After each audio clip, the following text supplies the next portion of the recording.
coming up in just about 48 hours at Lambeau Field. And then the playoffs are here. And, since we last talked, the confidence has kind of gone up and down in terms of the Packers. The seeding has changed a little bit after Sunday's loss to the Minnesota Vikings, as it looks like the Packers likely now the 7th seed in the NFC. We will dive into that a bit later, as they could still get the 6th seed, but they're going to need an old friend's help in Mike McCarthy and the Dallas Cowboys. But all in all, deep breath. We made it to 2025. We have almost made it to the NFL postseason, which is my favorite time of the year. And by the way, for a guy who a couple weeks ago said, yeah, I don't know what to think of this 12-team playoff in college football, man, has it delivered, especially in that second round. 5, 6, 7, 8, advancing to the Final Four of the college football playoff. But before we get into any and all of that, what day is it today, man? I know it's Friday, okay? I know in theory and on the calendar today is Friday, but I don't believe that. And I do believe going forward, we can't do Christmas and New Year's in the middle of the week. That just can't be a thing anymore. So I'm no Aristotle. I'm no Augustus. That's who made August, right, Hunter? You're smarter than me here. We don't have Joshy to rely on our historical context. I don't know why. Today. Again, I don't know why you try and do things. Well, Augustus is who the month of August is named after, if I'm not mistaken. So anyway, okay. I am not the type of person that can tell you the mathematics and the science that goes into the construction of your annual calendar. But the fact that we did Christmas on a Wednesday, New Year's on a Wednesday, and then a majority of us returned to work for those of us that were off over that chunk, and Hunter and I both were, a majority of us returned to work yesterday. Now, for Hunter, he's actually returning today. This is his first day back, aside from a few, I think, days in the middle of that holiday stretch there. Hunter, when you woke up today, in your mind, were you going, yeah, Rebecca Black, baby, it's Friday? No, I was just like, I don't know what day it is. Just get through today, and I've got 2 more days off. This is the first time that I haven't worn sweatpants in like 2 weeks. Yeah. This is crazy. I feel way too dressed up, and I'm in khakis and a hoodie. Yeah, I mean, thank you for wearing the appropriate clothing, I guess. But no, I'm with you, dude. Like, I've worn khakis the last 2 days. It's been mostly sweatpants and jeans the last 2 weeks, and flannels and comfy clothes, pajama pants a couple days. Because, cute family holiday stuff. Like, and maybe we'll be realigned by Monday after we get another Saturday in. We get a Sunday in with the Packers playing. But, like, the NFL didn't help this either, right? Think about all the days they played games the last couple weeks. Monday night, Wednesday night, Thursday night, Saturday, Sunday, Monday. I'm all thrown off. So good to be with you on this Friday edition of Mr. Relevant, but really feels like a Tuesday edition of Mr. Irrelevant, but technically like a Sunday edition of Mr. Irrelevant. You can do with that what you will. Packers, Bears coming up on the actual Sunday in 2 days at Lambeau Field. It's the regular season finale for the second year in a row at Lambeau Field between these two teams. Now, much less on the line than a year ago. A year ago, it was win and you're in for the Packers. The Bears already had the number 1 pick locked up because the Carolina Panthers were that bad. And the Bears looked like they were trending in the right direction. That's why they retained a guy like Matt Eberflus entering the season, who, of course, is no longer their head coach. You had Caleb Williams. You had Keenan Allen. You had DeAndre Swift. And you just get worse. The Bears have lost 10 games in a row. They have lost 11 in a row to the Green Bay Packers. And frankly, the Packers are going to be quite shorthanded on Sunday. All the guys in the injury report aren't going to play. At least that is our understanding as it stands right now, a little bit less than 48 hours ahead of time. Packers likely going to be without Quay Walker, Evan Williams. We know they're without Jair Alexander for the remainder of the season unless they make it to the Super Bowl. Josh Jacobs saying yesterday to the media, yeah, I don't anticipate getting a lot of those carries that I've been getting the past few weeks. What I anticipate is Malik Willis is going to play the second half. And the Packers are just kind of play their game, play a lot of their guys, and assume that's going to be enough against this lowly Bears team to extend it to 12 in a row. And look, I've said in the past, I feel bad for Bears fans because it's not their fault that they're in constant disarray and dysfunction. It's not their fault, right? You draft Caleb Williams, your GM, who I think's actually done a pretty nice job. It goes and adds these great weapons, minus an offensive line in its entirety, and you just continue to stink.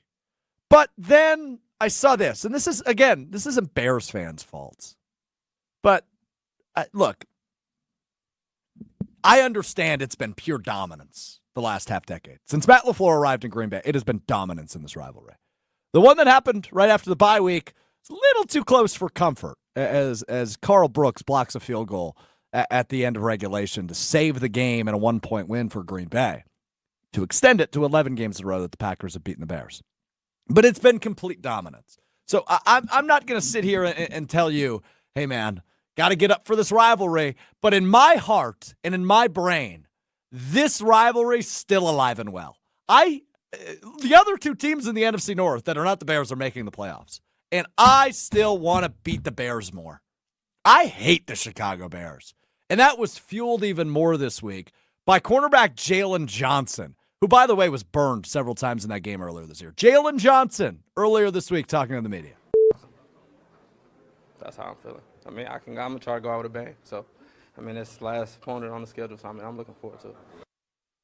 Bleep them. We've lost 10 in a row, but bleep them. We can't get out of our own way, but bleep them. Well, at least one Bears player feels that way. They're now at a 10-game losing streak, as I mentioned. Let's go, jump in the time machine. Let's go back to the day after this became an 8-game losing streak. Monday Night Football against the Detroit Lions a couple weeks ago. Star wide receiver DJ Moore, the guy who was supposed to lead the league in receiving touchdowns and receiving yards and bring Caleb Williams to superstardom, after losing their 8th game in a row, that has since been extended to 10 games in a row, had this to say about the remainder of the NFL season. What I'm thinking about?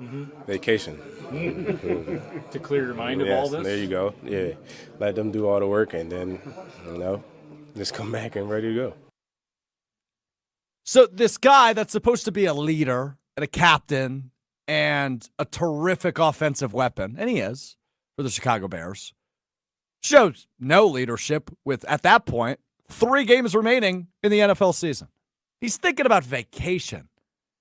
This team stinks. They are a dumpster fire. So put Malik Willis in. Put Emmanuel Wilson in. Put Chris Brooks in. You're still going to win this game by double digits. And it's unfortunate that a win doesn't secure you the 6th seed. A win might only get you the 7th seed, which is where you stand as you enter this game. But all in all, seeing the way these players talk and the way these players discuss the idea of the remainder of the NFL season, I just want to kick their ass. It's as simple as that on Sunday. I don't care who does it. Malik Willis is 3-0 this year. Malik Willis go 4-0. I think back to, and this is kind of what I want to see. I know Jordan Love's going to start, and he should. I just don't want to, and obviously he's dealt with some injuries this year. I don't want him to get injured, but he should start on Sunday, get a couple reps, maybe play a half. But Malik Willis has been so good this year. I want like a Matt Flynn-esque performance from him. And I know we just celebrated the anniversary of that when Flynn in the final game of the season years and years ago, maybe 2011, played the final game against the Detroit Lions, threw 6 touchdowns, which became the Packers franchise record, right? Like, I would love to see Malik Willis just go out there and sling it. But anyway, all right. The artist formerly known as Intern Will is here. Will Summers. Now part-time Will is a Chicago Bears fan. So I would like to pull Will in for just a moment. How are you? Well, first of all, why do you hate vacation? Like, is it wrong to like going on vacation? You know what? That's a fair follow-up Vacation's question. fun. Vacation is fun, but not when you are paid millions and millions of dollars to play for another month. But I hear where you're coming from. I love vacation. It's funny you say that. I was just looking at my vacation because it's the new year. Our vacation's been updated. I got 21 days to burn this year, man. I got 3 weeks to burn of vacation this year. Cool. Yeah, good point. But I won't take that much. But yeah anyway. You're a hard worker. So you didn't answer my question. So How you're are giving you? money away for free? We got to circle back here, Strouf.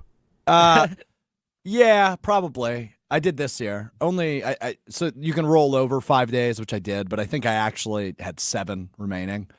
I don't know, man. This isn't work. Like this is fun. We have awesome jobs, so I don't know. I mean, yes, I should probably like go to Europe or something for the first time in my life at some point, but I can wait. Anyway, Will, you didn't answer my question. How are you? I feel good. I feel sneaky. Oh, okay. Sneaky Bears. So you think this is the opportunity to end the season on a high note? Yes. Yes. You don't actually believe that. The season, mark my words, this season is a win if we win the last game. It's better than last year. It's better than 2018 when we lost in the first round of the playoffs. If we can just beat the Packers, it's so embarrassing to, I mean, obviously we've lost however many games in a row, but when you lose to the team that you hate the most and they hate you, and like you said, it's like you guys said it was too close for comfort and you won. Like, yeah, it was. That just goes to show how bad this rivalry is, score-wise and record-wise. But I feel sneaky. I feel like the Packers are sneaky. Yeah, sneaky Bears. That's what I'm calling them. The Packers are looking ahead. You know, they don't really care. Like, I can't wait to play this back on Monday. Yeah. When the final score is 35-7.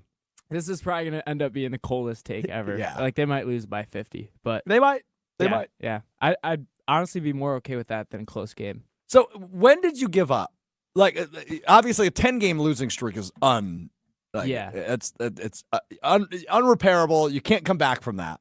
But we're 10 games into it now. At what point were you like, yeah, no, I'm done? I fully gave up after the Thanksgiving game where Matt Yeah. Eberflus took his one time out into retirement, basically. Yep. He still has it, actually, in case anyone was wondering. But that was my breaking point where I'm like, I'm not really going to get sad anymore. I'm not going to care.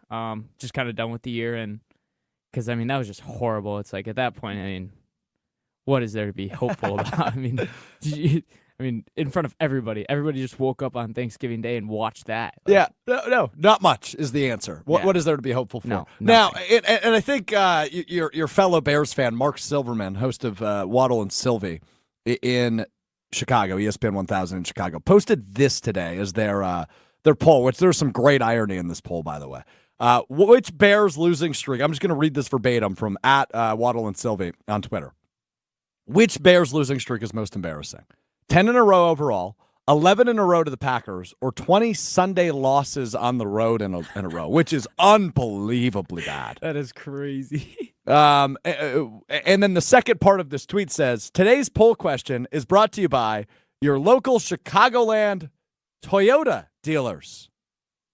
So our great partners at the Chicagoland Toyota dealers, and Jordan Love's great partner at Toyota. What's his record after becoming a partner? Is it 0-1 or 1-1? Just curious. I don't know if that has anything to do with it. It is 0-1. You knew the answer to that. No, I actually didn't. I was thinking about it. I was like, did it happen before or after the Saints game? But it was after I don't the know. Saints. Maybe I think it's it was bad, after the Saints game. Yeah. Bad juju. Maybe. But They jinxed him. Yeah. Yeah. If you want me to answer that question, it's the 11 games of the Packers. I mean, it's just so bad. Yeah, that's bad. So bad. And look, the Packers have been pretty good in that stretch under LaFleur. But, I mean, they've been beatable. Right. And obviously this last one was probably the best opportunity. Oh, yeah, easily. With a blocked field goal. And I mean, like I said, like those games are the ones that are actually meaningful. Like the Bears lose 10 in a row. It's like no one remembers how they lost to the Cardinals or the Patriots. But, I mean, the Packers games, it's like, okay, like if we win, we feel pretty good. Like if we beat up on like a crappy team, it doesn't really mean anything. You still sound depressed, if I'm being completely honest with you. I really like you, Will, but like it sounds like you're trying to talk yourself out of a Bears depression right now. And I'm worried about you. I hear Hunter like he's like, Will. He's a Cowboys fan, so he gets your misery. Yeah. I do, but it's not nearly as bad. And I can't believe that this isn't 100% the 20 Sundays. Because you're closing in on 3 seasons of losses on Sunday. Okay, That when is you an put it like insane that, statistic. when Yeah. you put it like that, Like, that's White Sox sounds bad. pretty bad. And I know it's a very specific stat, right? 20 road losses on Sundays, but it is still that is so hard to do. You also have to understand we are Bears fans. Like this is what we do. We are delusion. Like we love delusion. Like last year was one of my favorite years being a Bears fan because we were in the hunt for like 8 weeks in a row. It was awesome. Like we were just straight like 7-6, like 8-6. right around that mark, and it was awesome. Like just like being in the hunt. Like, it was maybe, awesome just seeing that graphic on Sunday Night Yeah. Football in a game you're not playing in. Right. And even if we are playing, we're probably not winning. It's just like the 0 to 100, like the fluctuating roller coaster is just so much fun. Like just the, man, we suck, sell a team, and it's like, wait, playoff Bears? We're kind of back. Oh, my God. That's so good. I'm sorry. I'm not, but I am at the same time. I get what you mean by that. That's fair. All right. Thank you, Will. Look, I didn't anticipate pulling Will in today. But I saw this Waddle and Sylvie poll, and I saw the Jalen Johnson quote, and I go, oh, my God, if Will's in the room, I got to talk to him. That's fair. Yeah. Jalen Johnson quote. I love it. That's what made me believe again. Bleep him. Sneaky Bears. We're back. Sneaky Bears. Sneaky Bears. Bill on the ESPN Madison YouTube chat says, rest Jacobs, start Wilson or Brooks. I also want to see all the wide receiver 3s and 4s. Bo Melton. I want Bo Melton to start. Watch Bo go for 2 touchdowns and like 400 yards. Hell yeah, Bill. Bleep him. Chef Ed on the ESPN Milwaukee YouTube chat says, Strouf, would you expect any different comments from a fib? No, I wouldn't, Thought Chef we were Ed. friends, Chef Ed. Oh. It's kind of rude. Yeah, I wouldn't. Delusion galore here. Indeed. So there you go. That's the pulse down in Chicagoland. Vibes are not high. Vibes are not high in Chicagoland right now. Sneaky. Except for Will, who happens to be sitting in Milwaukee, and maybe is listening to Packers fans and trying to talk ourselves into like, hey, yeah, we'll be the 7th seed. We can still make the Super Bowl, right? There's a little delusion going on here too.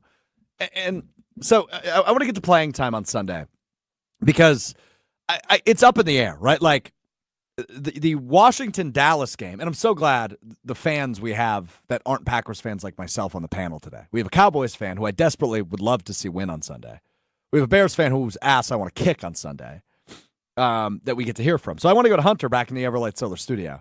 So in my head, here's how I think it's going to play out. It's 2025 now, right? Like we will know, Matt LaFleur will have an eye on the score of the Commanders-Cowboys game.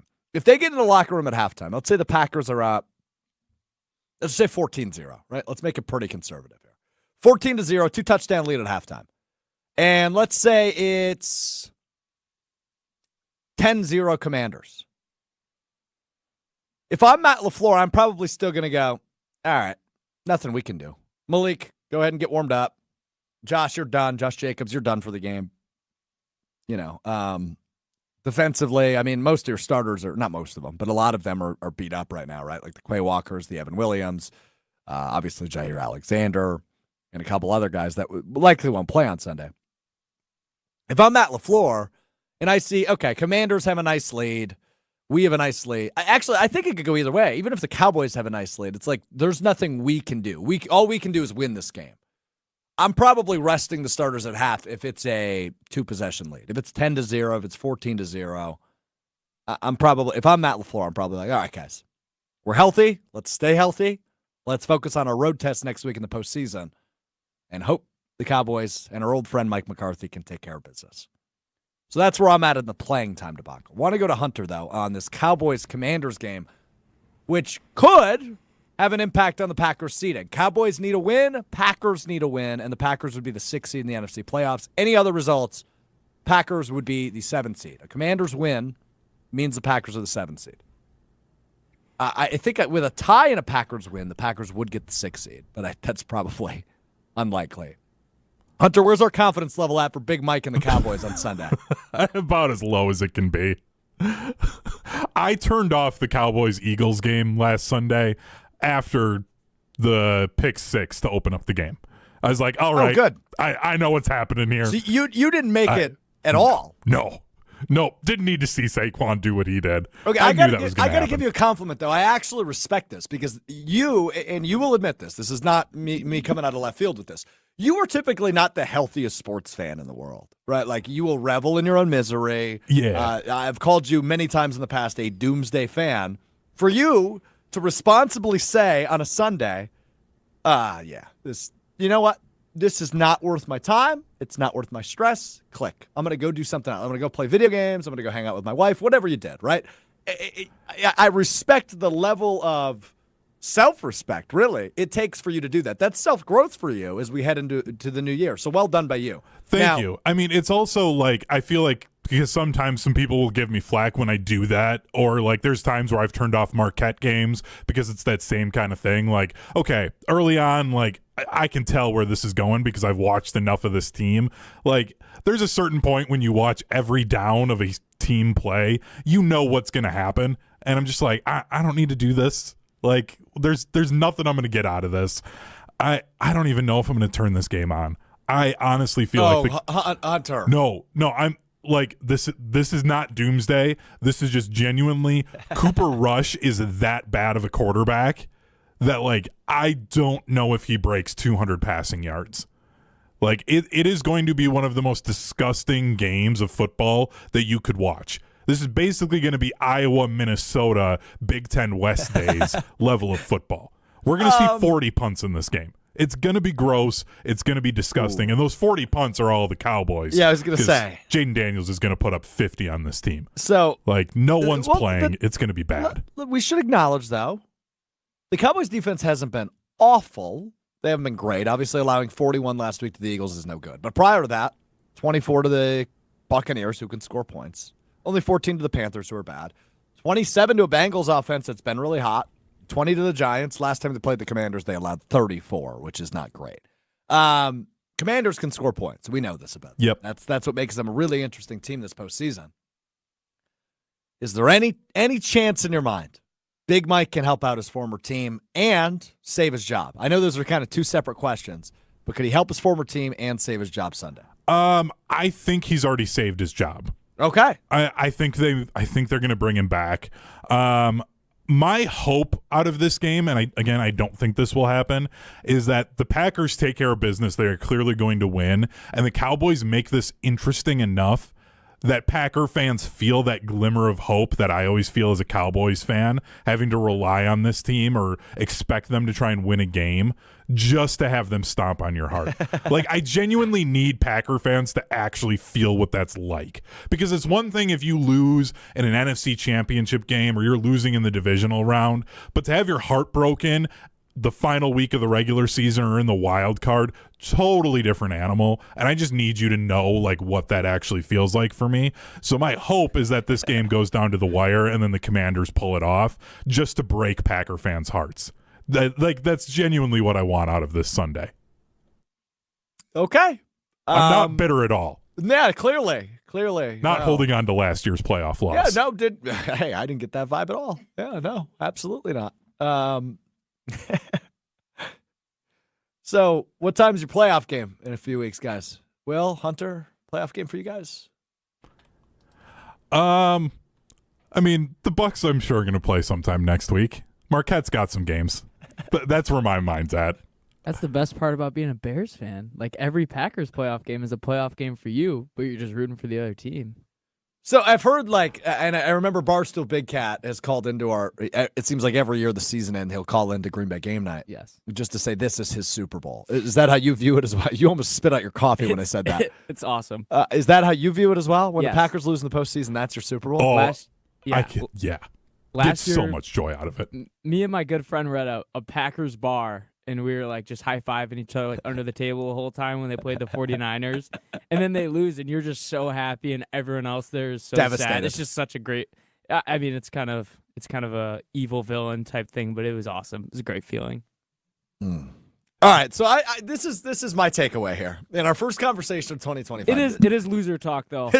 I'll dig myself this is for my that. It's takeaway. loser talk. You guys are miserable. You guys are sad. Like, I'm so glad I'm not you, Will, and I'm so glad I'm not you, Hunter. That's how I feel right now. Like, you kinda need to fun. understand, Strouf. This is decades upon decades of disappointment and heartbreak.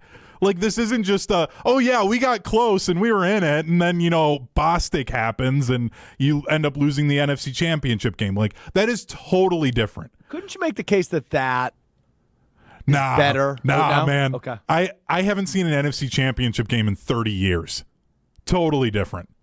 That's fair. Like, the Bears haven't seen they got to a Super Bowl at least. So the Bears, I think, honestly, are in a better spot. Yeah, but Will, I was like 4 years old. Yeah, I was gonna say, do you I don't know. remember you're that? that No, young? no. Oh, man. The only thing I've had is the 2018 playoff run where they Lost. Was that the No, double no, doink? no, Yeah. don't say it. Don't say it. That was the double. Oh, doink. yeah. Okay. Got it. You said it. It's Yeah, out there. I said it. It's horrible. out there. Sorry. Okay. All right. Good talk on that. Let's talk playoff seeding because obviously a ton of implications elsewhere in the NFC North coming up on Sunday. I imagine what many are going to view as the game of the year, Sunday Night Football, the final game of the NFL regular season. It's Lions-Vikings. The winner will get the number 1 seed in the NFC. Will get home field advantage throughout the postseason. And not that matters as much to what these teams' aspirations are in the postseason, but you do win, of course, the NFC North as well with a win on Sunday night. This is going to be an awesome game. Now, I said it a bit earlier. I do hate the Vikings because they've been so competitive for so long, and it seems like it was Packers-Vikings there for the better part of a decade plus. So I do have a little bit of hatred towards the Vikings, but I have a really hard time disrespecting Sam Darnold because that journey is so neat, right? For a guy that goes to, hey, for Bears, well, maybe not for Bears fans, but for Cowboys fans, you can at least say, hey, at least we're not the Jets, right? I mean, for a team that just can never get a quarterback situation right, they're right up there with the Bears and the Browns.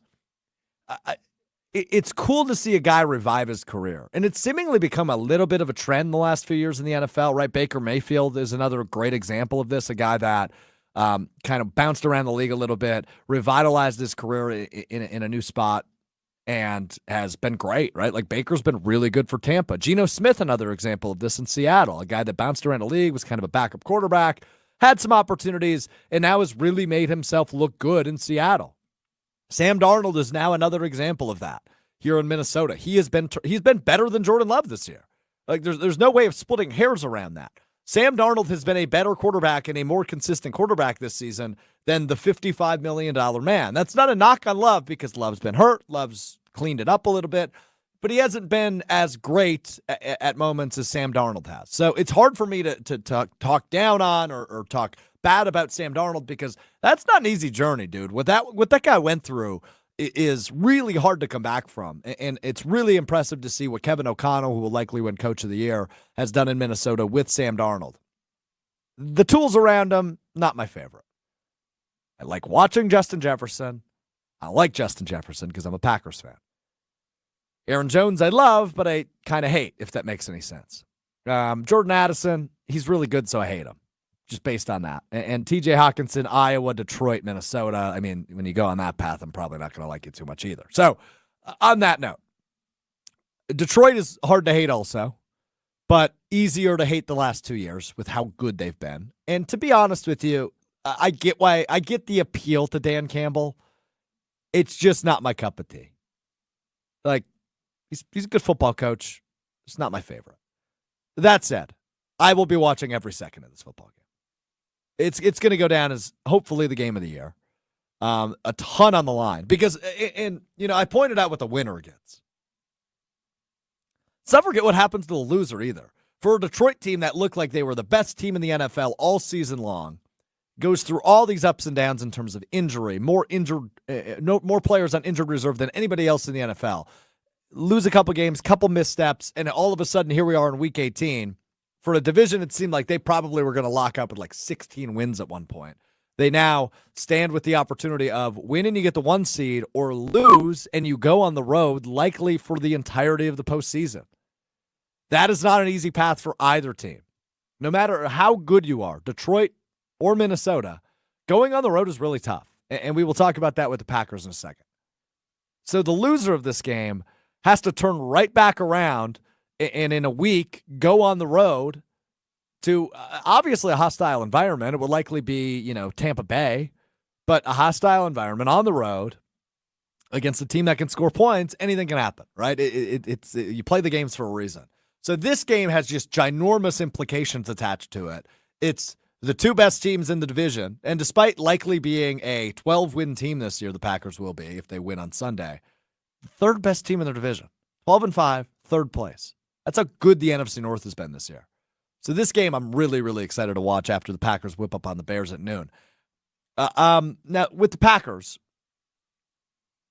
I'm not losing hope yet, right? Like, Sunday against Minnesota last week was obviously an eye-opener of sorts, right? You were still looking for the proof of concept that the Packers could go to a playoff team on the road and win. They did it in Seattle. Seattle's not looking much like a playoff team anymore. And they weren't in that game at all. I mean, that was a rout by Green Bay a couple weeks ago. But to go to a hostile environment, okay, we see you can go on the road and win. Great. Now do it in Minnesota. Couldn't get the job done. So, yeah, the idea of likely going to Philadelphia in the first round is not super appealing to me. I view Philly as the best team in the NFC now. You could flip a coin, though, a three-sided coin, if you will, between Detroit, Minnesota, and Philly.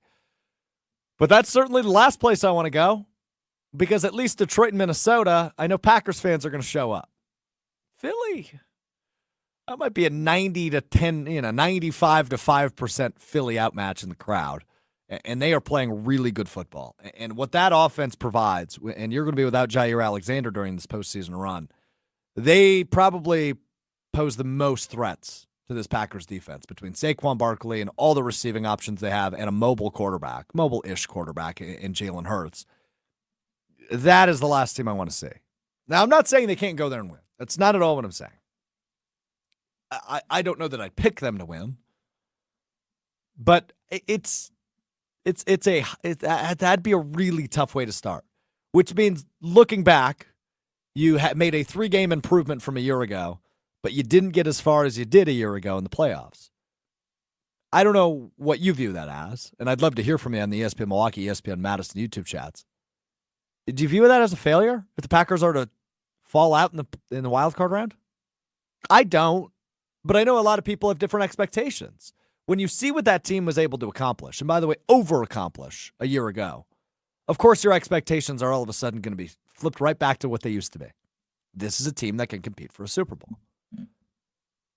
I think we all have kind of known in the back of our heads, it might be a year away before we can really put those expectations on them, but 12 wins, it's hard to ignore that. But how many of those wins are against playoff teams? Houston, Los Angeles, end of list. 2-5 against playoff teams in the NFC is not really the NFL, rather. Doesn't make me feel so great about going on the road back to back weeks, which they're going to have to do regardless. If they're the 6th seed or the 7th seed, it's going to be a road test every week. Again, not saying it's impossible, but this is a Packers team who is not playing their best football of the year right now. Now, can that change? Yes. Can you get hot at the right time? Absolutely. And can that come in a wild card win like it did a year ago? Going on the road to the 2 seed, growing a big lead very fast, defense steps up, and all of a sudden it's a blowout like it was in Dallas a year ago. Of course that's possible, but I'm just not counting on it because, first off, and I bet this is what Hunter's about to say, the Eagles are not the Cowboys. I could also say that, yes. I think they're much more well-disciplined and they have less issues than what the Cowboys did. But I was going to say this Packers team feels very similar to that Cowboys team last year. Now, I know obviously they're not going to have that home playoff game, but the Cowboys beat up on bad teams. They didn't look good last year against good teams, and then they had a good seed, and then they played a good team, and they got beat up on. And I just feel like the Packers are too flawed of a team right now to be able to go on the road then and win a game. Like, yeah, they could go on the road, and I think they can beat Tampa Bay. I think they could beat L.A. while it would be difficult. I think that they're capable of doing it. But outside of that, I don't think they beat anybody else in the playoffs in the NFC because they're such a flawed team. And they have shown at no point this year, really, that they can get out early on a team and get going. And I think part of that's because of the way that they've chosen to run their offense now. If you're going to be a run-first team, you've got to have a defense that can hold up early on. And right now the defense can't do it.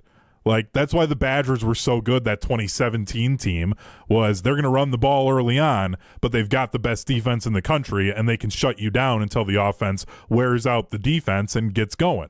Packers can't do that right now. And that's where it's going to be really hard for them to win games in the playoffs. I hear you. Jason points out, though, and I do agree with this, probably, I don't know, better defense probably in comparison to the Packers is what he means by that, but better defense and running game than what Dallas had last year. I would assume he means better defense than what the Packers had and running game than what Dallas had. Because that Dallas defense was pretty good last year, if I'm not mistaken, right? I mean, they were good against the pass, and they were good if they had a lead. That was their problem. Okay. That's why I said going into that game, it was if the Cowboys win the coin toss, they can be in that game.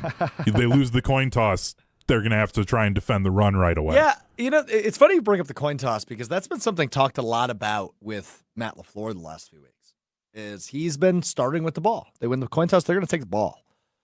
And look, fast starts are important for this Packers team. That's clearly been proven. They did it against Seattle, and they done it in most of their wins the last few months.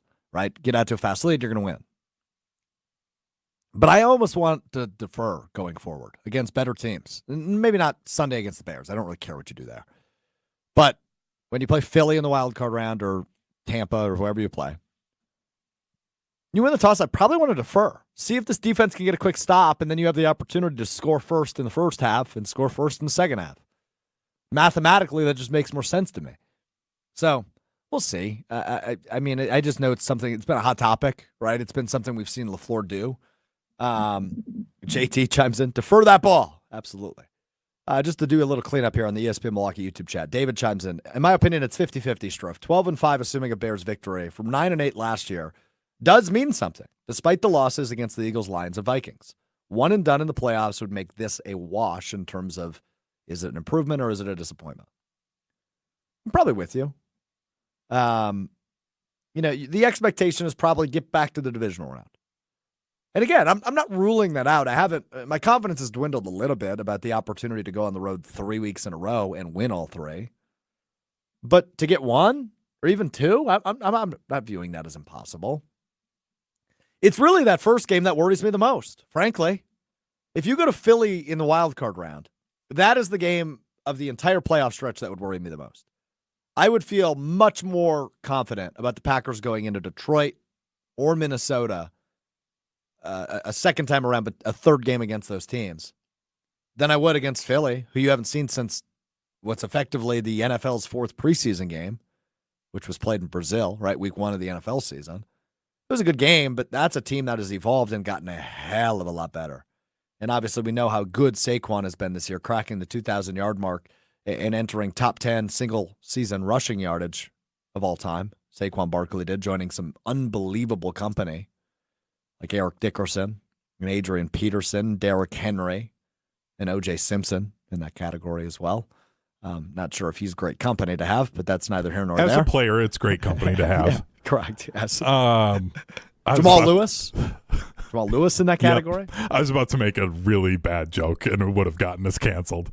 I'd like to see episode 200, so thank you for biting your tongue. Also, Saquon doing it on less carries, by the way, too. So, super impressive. As much as I hate it that he's an Eagle, like, his season's been ridiculous. I kind of wish he would play. I want to see him break the record, especially then. Yeah, only 100 yards short, but he's not going to play this week. Yeah, and he could have done it with that extra game and less carries. And against his former team. Yes. They play the Giants this week. It's in Philly, which takes a little bit of the buzz away. But still, to do it against your former team who let you walk and obviously made a mistake in doing it. How about the Giants, by the way? Who is the general manager there? Is it Joe Shane? Yes, Joe Shane. What an awful job he's done. I mean, look at the dudes he let go this offseason. I only need to bring up two names. Saquon Barkley, Xavier McKinney, who are both Pro Bowlers and could be all pros. I don't know if McKinney will be a first-team all-pro, but will likely be an all-pro. Saquon will be. How do you let both those guys walk out your door? I just have I get they're totally dysfunctional. And if you have the option to be an unrestricted free agent, you probably take it when you're in a situation like that. But, man, it's like he didn't even fight for these guys. And they've both had career years. So, anyway. Also, what makes the Giants' misery even better, because, like, again, the NFC East is, I will say, the most toxic division in all of sports. The fact that Shedeur Sanders went out and wore Giants-colored cleats in his bowl game, and then Drew Lock was like, nah, we're going to win this game. We're not going to get you. like just to add to their misery. Like they're not getting Shadur now too. It's just so funny. It is funny. Yeah, the Giants pooping down their own leg. It's entertaining. I like when NFL teams do that. So you know the clip of Joe Shane saying, "I'm gonna have a tough time sleeping at night." Yes. You see that Saquon just released a commercial with like a bed company, and the opening line is, "If you're having trouble sleeping at night." Oh, that's so just good. the ultimate shot, like as he's not like already having a record-breaking year after they let him go. Wow, I did not see that. That's awesome. Love that. Love that. All right, before we get to what we learned and we wrap it up, because we've got a little bit of cleanup to do in terms of what we learned. We're going to show it a little bit here. I just want to hear from Jalen Johnson one more time. He was asked his mindset entering the final week of the season. That's how I'm feeling. I mean, I'm going to try to go out with a bang. So, I mean, it's last opponent on the schedule, so I'm looking forward to it. Bleep him. A little bit better than what DJ Moore had to say a couple weeks prior, which we'll run that back one more time. DJ Moore, after the 8th straight loss for the Bears, which is now a 10-game losing streak, a couple weeks ago following a Monday Night Football loss. Here's what their team, I believe he's a team captain, had to say, DJ Moore. What I'm thinking about? Vacation. To clear your mind of all this? There you go. Yeah. Let them do all the work and then, just come back and ready to go.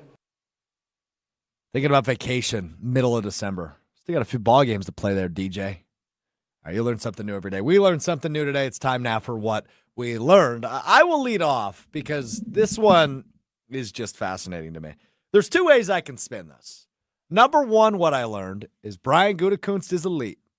Number two, what I learned is you don't have to be elite to make a Pro Bowl. Brian Gutekunst, of course, making the I don't want to say questionable, probably controversial decisions this offseason, specifically the Josh Jacobs signing.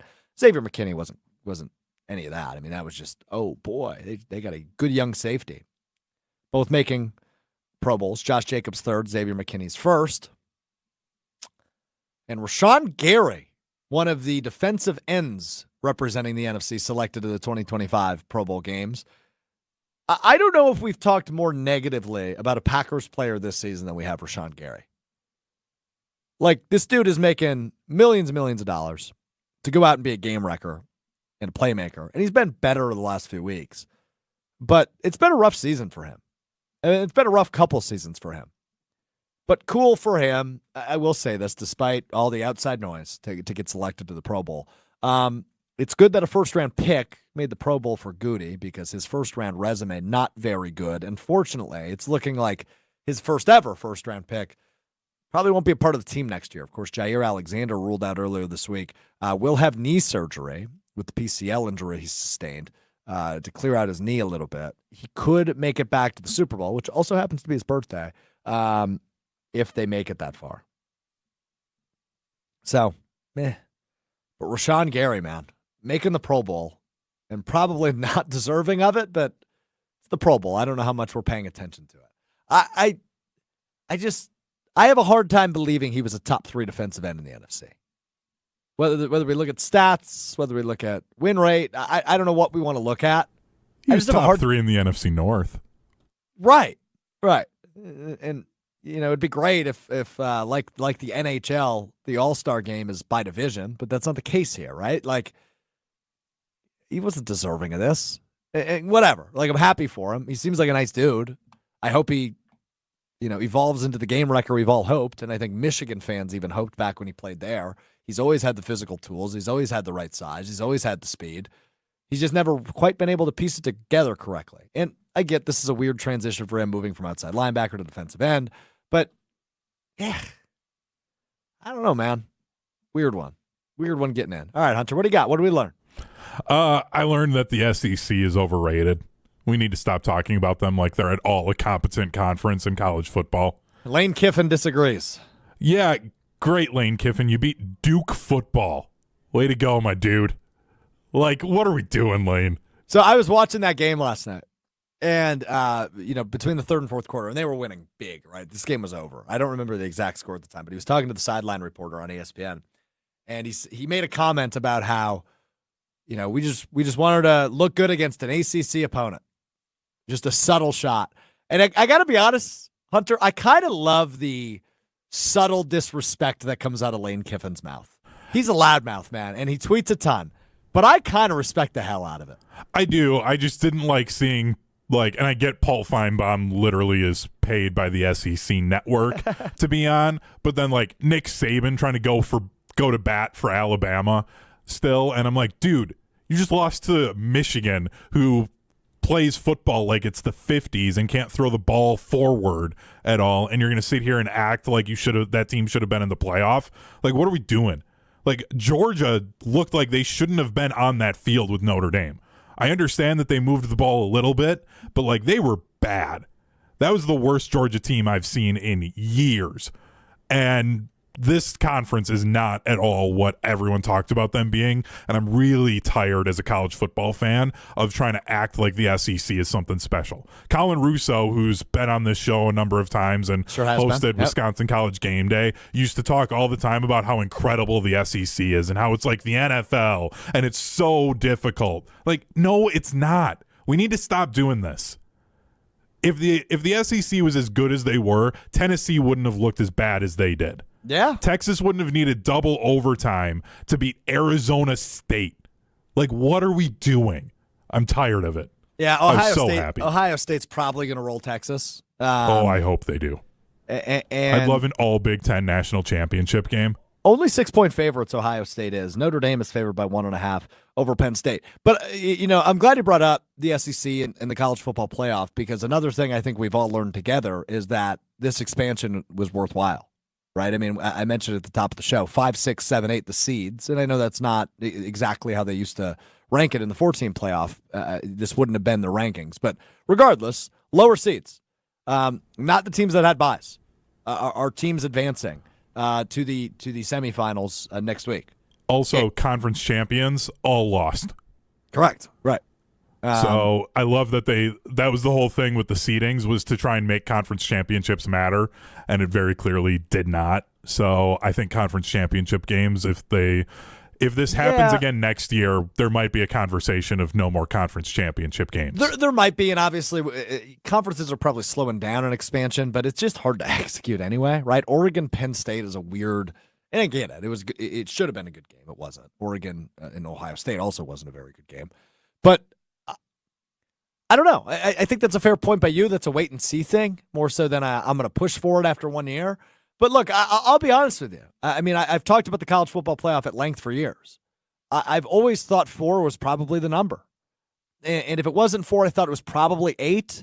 We go to 12. I'm not mad about it. I'm not upset about it. But you're going to have people like Lane Kiffin then, who are technically 14th in the college football playoff poll, who complain and moan and whine about how they were left out. That's going to happen no matter the amount of teams you have in. But I felt as if 12 was probably a little too big and the quality of games would go down. And in the first round, it did. There really wasn't a standout game from that first round. But the quarterfinals delivered a little bit better. The quarterfinals were great. The double overtime game was fun. Ohio State-Oregon was still fun despite it being a blowout. Yeah, and Georgia-Notre Dame was still, it was a solid game. It was just very clear Notre Dame was going to handle that game. Yeah. And Penn State did what we kind of expected. They stacked the box on Genty, and that's what's going to happen. But I think the big thing, though, with this 12-team playoff, it's the same thing that I think from time to time we see in the college basketball world, where a program that hasn't been deep into the tournament, they finally do it, especially from a power conference, and then it starts snowballing their conference or that program, because now they've seen what it's like. The coaching staff understands how to win those type of games. You get the money from the TV broadcasts of that help your program, and it starts building things for them. Also, the big thing too is a school like SMU getting a national TV game. I guarantee you their out-of-state enrollment is going to go up.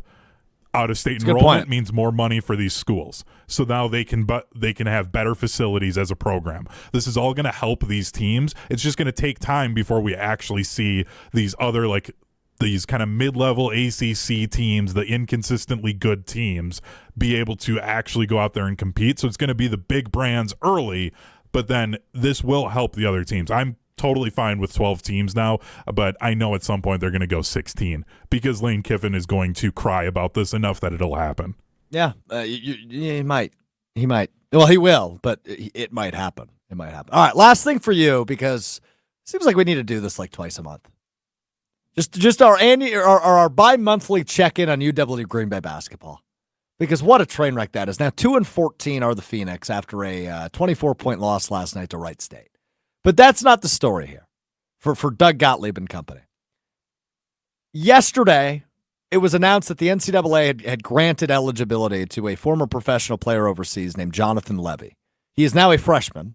He is 23 years old. He is a freshman at Green Bay. He's 23 years old, 6'9", big man from Israel. Joined the team officially yesterday. Played 22 minutes last night. I mean, Doug Gottlieb legitimately grabbed the dude off the street and played him for half the game. And they still lost by 24 points.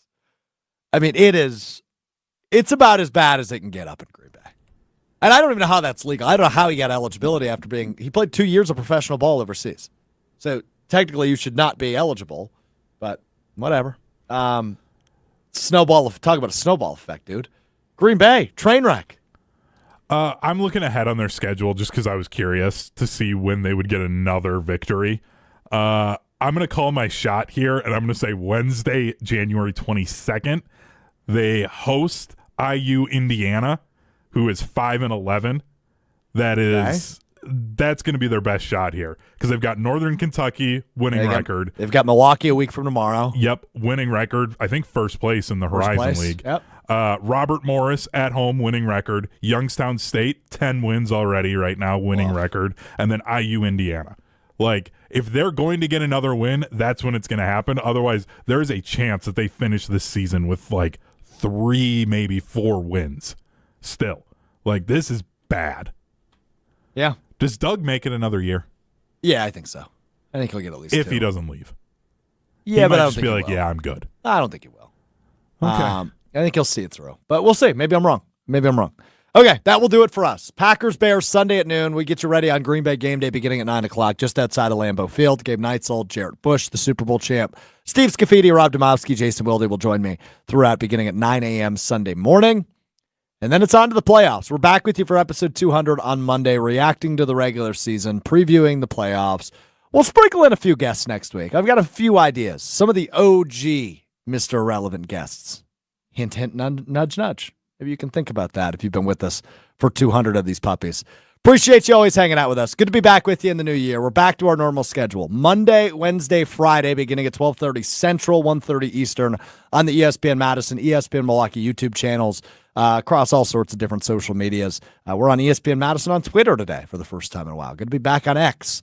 But you can find us, the audio version, wherever you get your podcast, Apple Podcasts, Spotify, Wisconsin On Demand. If you can't watch us live, just subscribe to the podcast. Even if you don't listen to us all the time on there, just make sure you get the updates. Maybe you're busy one Friday and you're driving around and you go, oh, crap, I got a new Mr. Irrelevant to listen to. So make sure you're subscribing to us on Apple Podcast and Spotify. We appreciate the support. We're back with you Monday. Enjoy the weekend, recover, figure out what day it actually is because I'm not quite sure I have yet. I think it's Friday. We'll talk to you Monday. Peace.